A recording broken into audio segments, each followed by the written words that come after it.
আজকে আমি এভাবে কচু দিয়ে শুকনো মাছ দিয়ে বেগুন দিয়ে রেসিপি বানিয়ে দাদা ভাইদের সঙ্গে দিদি ভাইদের সঙ্গে শেয়ার করবো, আর চালতার আচার বানিয়ে শেয়ার করব। ভিডিওটি স্কিপ না করে পুরো ভিডিওটি দাদা ভাইয়েরা দিদি ভাইয়েরা দেখুন আমি কিভাবে চালতার আচার আর কচু রেসিপিটা বানাচ্ছি। নমস্কার বন্ধুরা, আপনাদের সকলকে অনেক অনেক স্বাগতম। আজকে আমি আর কিচেনের মাধ্যমে বন্ধুরা নিয়ে এসেছি।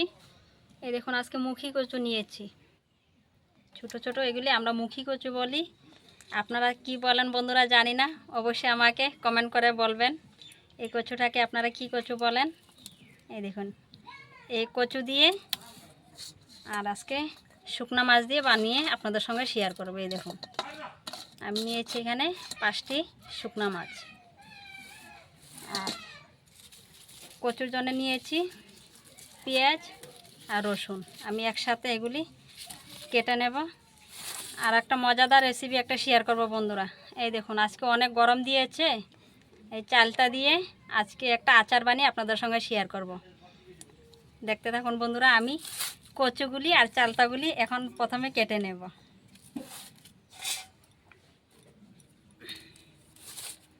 আমি এটা সিদ্ধ করব না, এভাবে খোসাগুলি ছাড়িয়ে নেব।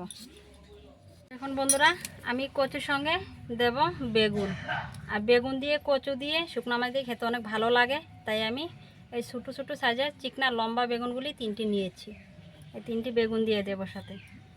আর বন্ধুরা আমার চ্যানেলটাতে একটু প্রবলেম ছিল, আর এখন আমি তো আশা করি আমার প্রবলেমটা এখন ঠিক হয়ে গিয়েছে। আপনারা মনে কিছু করবেন না, আমার ভিডিওগুলিতে অনেক ভিডিওতে মানে ইংলিশ বলতো, এখন আর ইংলিশগুলি বলবে না। প্রায় ভিডিওতে মানে ইংলিশ কথা বলতো, এখন আর সবগুলি আপনারা বাংলা ভিডিওগুলি পেয়ে যাবেন। আপনারা বন্ধুরা অবশ্যই দেখবেন। আর অনেক বন্ধুরা মানে আমার চ্যানেলটিকে মিক্স করে দিয়েছিল এই ইংলিশ বলে বলে, তাই এখন বলছি বন্ধুরা আমার এখন চ্যানেলটি ঠিক করে দিয়েছি, এখন বাংলাই বলবে। আর এভাবে আমি কচুগুলি কেটে নেব 2 ফালা করে। দেখুন দিদি ভাইরা আমি সব কিছু কেটে নিয়েছি, কচু, বেগুন আর সাথে চালতাও কেটে নিয়েছি। এই দেখুন আমি এভাবে কেটে নিয়েছি। আর এখন এই ঘাইলি দিয়ে একটু থেতো করে নেব চালতাগুলি। আর আমি শুকনো মাছগুলি ভালো করে একদম পরিষ্কার করে ধুয়ে নিয়েছি, সাথে হলুদ দিয়ে দিয়েছি। আর এখন বেটে নেব রসুন আর পেঁয়াজ কুচিগুলি বেটে নেব। আর কচুতে দেওয়ার জন্য নিয়েছি শুকনো লঙ্কার গুঁড়া, ধনিয়া গুঁড়া, জিরা গুঁড়া, হলুদ গুঁড়া। এখন শুধু পেঁয়াজ আর রসুন বাটা করব।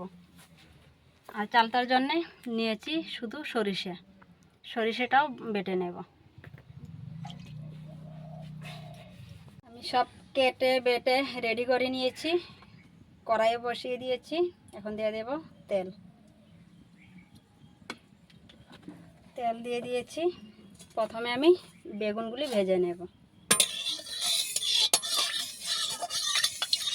এভাবে আগে বেগুনটা ভেজে রাখলে মানে গলে যাবে না, আর কচুর সঙ্গে একসাথে ছাপিয়ে নিলে বেগুনগুলি একদম পুরো গলে যাবে, তাই আমি হালকা করে ভেজে নিচ্ছি বেগুনগুলি।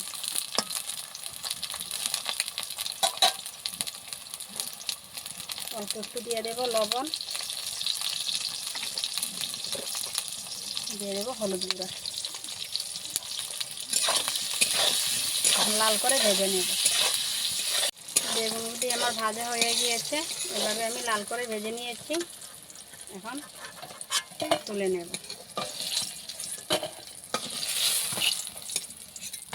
দেখুন এভাবে ভেজে নিয়েছি, বেগুনগুলি গুঁটো গুঁটো থাকবে। আর কচুগুলি তারপর সাঁতলিয়ে নেব।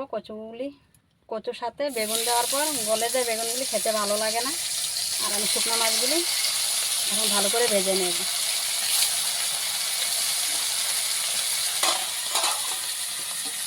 শুকনো মাছগুলি ভাজা হয়ে গিয়েছে, এখন নামিয়ে নেব।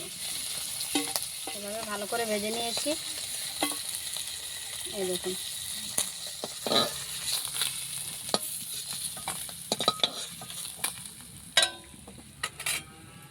এখন দিয়ে দেব তেল,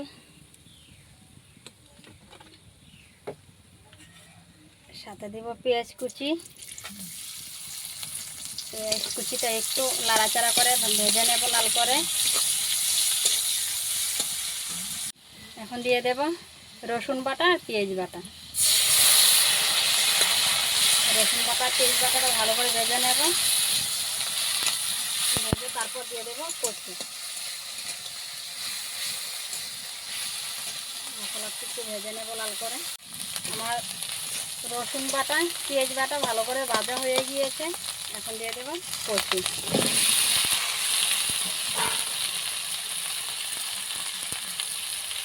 আর স্বাদ মতন লবণ দিয়ে দিচ্ছি।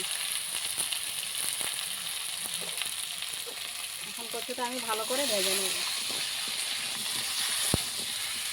আমি সব লবণ দিয়ে হলুদ দিয়ে একটু নাড়াচাড়া করে তারপর ঢেকে দিয়েছিলাম। ঢাকনাটা সরিয়ে নিয়েছি। দেখুন এভাবে লাল হয়ে গিয়েছে, কচুগুলি সিদ্ধ হয়ে গিয়েছে। আমি 5 মিনিট ঢেকে দিয়েছিলাম, পুরো সিদ্ধ হয়ে গিয়েছে। এখন একটু নাড়াচাড়া করে আমি দিয়ে দেবো এখানে জিরা গুঁড়া, ধনিয়া গুঁড়া আর শুকনা লঙ্কার গুঁড়া একসাথে দিয়ে দিয়েছি। আর এখন ভালো করে মিলিয়ে নেব, তারপর দিয়ে দেব জল। ভালো করে দেখুন দিদিভাইরা নাড়াচাড়া করে মশলাগুলো মিলিয়ে নিয়েছি। আর পেঁয়াজ রসুন তো আগে ভেজে দিয়েছিলাম। এই দেখুন কি সুন্দরভাবে কচুগুলি সিদ্ধ হয়ে গিয়েছে, মশলাগুলি ভাজা হয়ে গিয়েছে। এখন দিয়ে দেব আমি জল।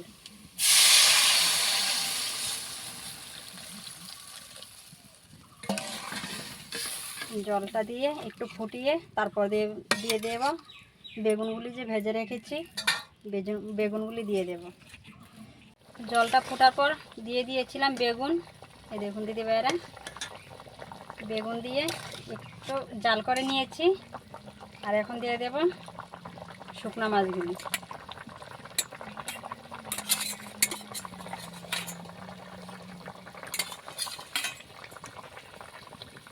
শুকনো মাছগুলি দিয়ে এখন 2-3 মিনিট জাল করে নেব, তারপর নামিয়ে নেব। আর কচুর রেসিপিটা পুরো রেডি হয়ে গিয়েছে। এখন নামিয়ে নেব। এই দেখুন দিদিভাইরা দেখতে কি দারুণ লাগছে, আর খেতে তো কত ভালো লাগবে। দেখুন আর কচু খেতে আমি অনেক ভালোবাসি, তাই আজকে এভাবে কচু বানিয়ে শুকনো মাছ দিয়ে ভাবলাম আপনাদের সঙ্গে শেয়ার করে নিই। আজকে ভাত খাবো অনেকগুলো এই কচুর তরকারি দিয়ে। দেখুন দিদিভাইরা আমি কচুর রেসিপিটা নামিয়ে কড়াইটা ধুয়ে আমি বসিয়ে তেলও দিয়ে দিয়েছি। আর এখন আমি চালতার আচারটা বানিয়ে নেব। নিয়েছি শুকনো লঙ্কা, তেজপাতা, কালো জিরা, নিয়েছি রাঁধুনি জিরা, আর নিয়েছি অল্প একটু গোটা জিরা। সব আমি একসাথে তেলে দিয়ে দিয়েছি। আর এখন দিয়ে দেব চালতাগুলি। এই দেখুন আমি এভাবে একটু থেতে নিয়েছি এভাবে। আর এদিকে আমার সব মশলাগুলি ভাজা হয়ে গিয়েছে। এখন দিয়ে দেব চালটা। চালটা দিয়ে এখন দিয়ে দেব লবণ। লবণটা তো ট্যাংরাতে একটু বেশি দিতে হয়, তাই আমি দিয়ে দিয়েছি লবণ। দিয়ে দেবো হলুদ গুঁড়ো। এখন আমি ভালো করে নাড়াচাড়া করে একটুক্ষণ ভেজে নেব, তারপর দিয়ে দেবো শুকনো লঙ্কার গুঁড়ো। লবণ আর হলুদ দিয়ে ভালো করে এভাবে দেখুন আমি ভেজে নিয়েছি। আর এখন দিয়ে দেবো শুকনো লঙ্কার গুঁড়ো। শুকনো লঙ্কার গুঁড়োটা দিয়ে ভালো করে মিলিয়ে নেব। আর দিয়ে দেবো অল্প একটু করে জল।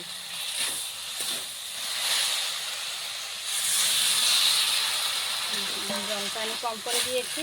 জলটা এখন একটু জাল হওয়ার পর দিয়ে দেবো সরিষা বাটা।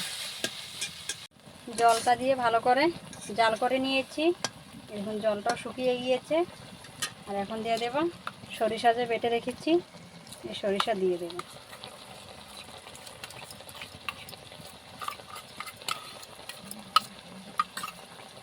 আর এখন ভালো করে একদম পুরো লাড়াচাড়া করে শুকিয়ে নেব। এভাবে কিছুক্ষণ জাল করে নেব একদম, তারপর শুকিয়ে যাবে। আচারটা আমি এইভাবে ভালো করে লাড়াচাড়া করে পুরো শুকিয়ে নিয়েছি। আর দেখুন দিদিভাইরা, আমি দিয়ে দিয়েছি এই 4 চামচ দিয়ে 2 চামচ ভিনিগার। এই ভিনিগারটা দিয়েছি, আচারটা খারাপ হবে না। আমি 1 সপ্তাহের জন্য বানিয়ে রেখে দিয়েছি। তাই এখন আমি একটু ঠান্ডা হওয়ার পর কাচের টেমাতে আমি ভরে রাখবো। আর তারপর একটু একটু করে রোদ্রে দেব, সব দিন রোদ্রে দিয়ে দিয়ে রাখবো, তাহলে আচারটা খারাপ হবে না। আচারটা আমার পুরো রেডি হয়ে গিয়েছে, এখন নামিয়ে নেব। দেখুন দিদিভাইরা, এভাবে আপনারা চালতার আচার বানিয়ে নিরামিষ রেসিপির সাথে বা ডালের সাথে খাবেন, অনেক ভালো লাগে। আর দিদিভাইরা যারা যারা খেয়েছেন এভাবে বানিয়ে, খেতে কেমন লেগেছে, আর যারা যারা দিদিভাইরা খান নাই এভাবে বানিয়ে খাইয়ে আমাকে একবার কমেন্ট করে বলবেন চালতার আচারটা এভাবে বানিয়ে খাওয়ার পর কেমন লাগে খেতে। এই দেখুন দিদিভাইরা, আমার কচু আর শুকনো মাছ দিয়ে বেগুন দিয়ে রেসিপিটাও পুরা তৈরি করে নিয়েছি। আর এদিকে চালতার আচারটাও পুরা রেডি করে নিয়েছি। আর আপনাদের যদি দিদিভাইরা দাদাভাইরা আমার কচুর রেসিপি আর চালতার রেসিপিটা আচারটা যদি আপনাদের ভালো লাগে, অবশ্যই আমার চ্যানেলটিকে একটা সাবস্ক্রাইব করে দেবেন, লাইক করে শেয়ার করে কমেন্ট করে আমার পাশে থাকবেন। ভালো থাকবেন, সুস্থ থাকবেন। আবার দেখা হবে পরবর্তী ভিডিওতে।